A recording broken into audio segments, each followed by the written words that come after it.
Hey guys, Mike here from We Watched the Movie, and today I'll be reviewing The Great Gatsby. The Great Gatsby is about what would happen if you went back to the 20s and let rich, drunk white people listen to Jay-Z music. We watched a movie. Yeah. We watched a movie. We watched it. We watched a movie. Yeah. Let me say first that I've never read The Great Gatsby, and I've never seen the original movie, so I went into this with my 3D glasses on, having no idea what the hell to expect. I knew it was directed by Baz Luhrmann, but I've also never seen any of his movies. I watched a few minutes of Romeo and Juliet a few times when I was younger, and I was like, that's stupid. That's a girl movie. I mean, I don't know if I would like it today or not, and I have no interest in watching Moulin Rouge, sorry. So, completely, it's like I walked in naked. I had no idea what was going on. So in The Great Gatsby, Tobey Maguire plays this Bond salesman who used to be a writer, and he moves in next door to the Gatsby mansion, which throws these insane parties that would probably make Kanye West pee his pants. The whole city of New York basically comes and just goes apeshit at his parties. Nobody knows who he is, there's all these rumors about him. He's just this mysterious young guy that has all this money and no one knows where he got it.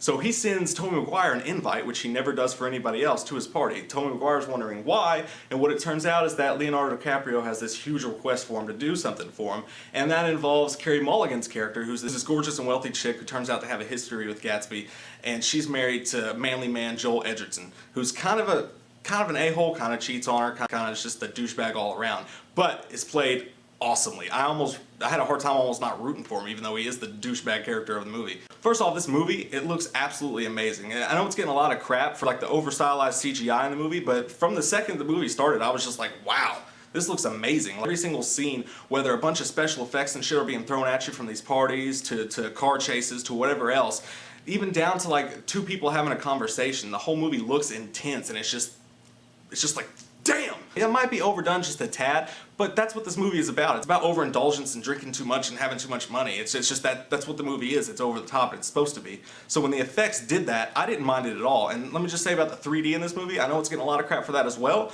I thought the 3D looked great. There's not a lot of whole stuff like thrown at your face. Like, I mean, it's not an action movie. The extremely huge landscapes and the mansions and the parties and the fireworks and everything else, it just, the 3D adds a whole layer of depth that just makes everything seem even more that surreal. And I thought it was really cool. I thought the 3D in this was excellent, and I would actually recommend to buy the ticket for that. Even though it comes second to the effects and everything in this movie, and there's just the extreme visuals and stuff being thrown at you, the acting in this movie is still great. I mean, it's Leonardo DiCaprio. You know that he's money every time, everything that he does for the most part. He's extremely obsessive. He's kind of insane at the same time. He's really suave. He can make certain faces that just make you either laugh or be like, damn, that dude's intense. Without even saying a word. He just makes a face and you're like, oh shit, that dude means business. Tobey Maguire is perfectly pretty much made for this character. I mean, he's got that typical Magoo. Every time I say Magoo, are you guys like me? Do you think a liar liar when Jim Carrey's talking about Ariel's character? He's like, he's just so Magoo! That's kind of how I feel about Tobey Maguire. He's just got that gee shucks personality in almost every movie he does, kind of like Peter Parker in Spider-Man. He plays that role in this movie, but it's kind of fun because between Joel Edgerton and Leonardo DiCaprio just kind of thrusting him into this dark and seedy world of partying and getting wasted, he's just kind of this fish out of water, and then all of a sudden they get him drunk and he's like going nuts, and those scenes are fun and they're cool to watch. The whole first act of this movie is just like an overindulgence of parties and crazy shit happening, and it's fun to watch. It's intense. It's like a romance movie for people with ADD like myself, which is maybe why I liked it so much.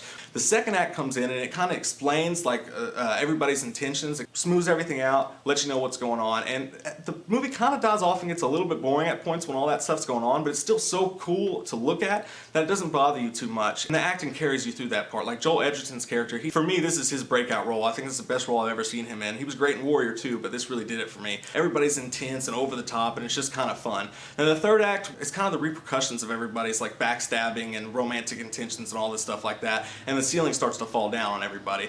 By the end of the movie, everybody's taking so many twists and turns that you're just not sure who you really care about anymore. And there's something that happens in the end that I feel like Baz Luhrmann wanted you to feel like really intensely emotional about, to be moved by. That was supposed to be this huge serious moment, and it didn't have the effect I think that the movie wanted to. So it didn't land in that aspect. It didn't move you emotionally, but the special effects and the over-the-top stuff in this movie just make for a fun watch in my opinion. And then the score is just out there and over the top. Like I said, it's like when you go to these parties and stuff and all that stuff's going on, all of a sudden there's Jay-Z playing and there's people like just going nuts and like like groping each other and pounding shots. And that'll rub a lot of people the wrong way, but I enjoyed it. So I'm gonna give The Great Gatsby an 8.5. I say it's definitely worth a watch, but I'd say see it in the theater, and I will say see it in 3D. What is your favorite Leonardo DiCaprio role? He's, like I said, he's pretty much money in everything that he does. What's your favorite role he's ever played? And are you gonna see The Great Gatsby? Are you interested in it? Have you read the novel? If you have seen it, what'd you think about it? Comment below and let me know, guys. I'm Mike from We Watched the Movie, and I'll see you next time, old sport.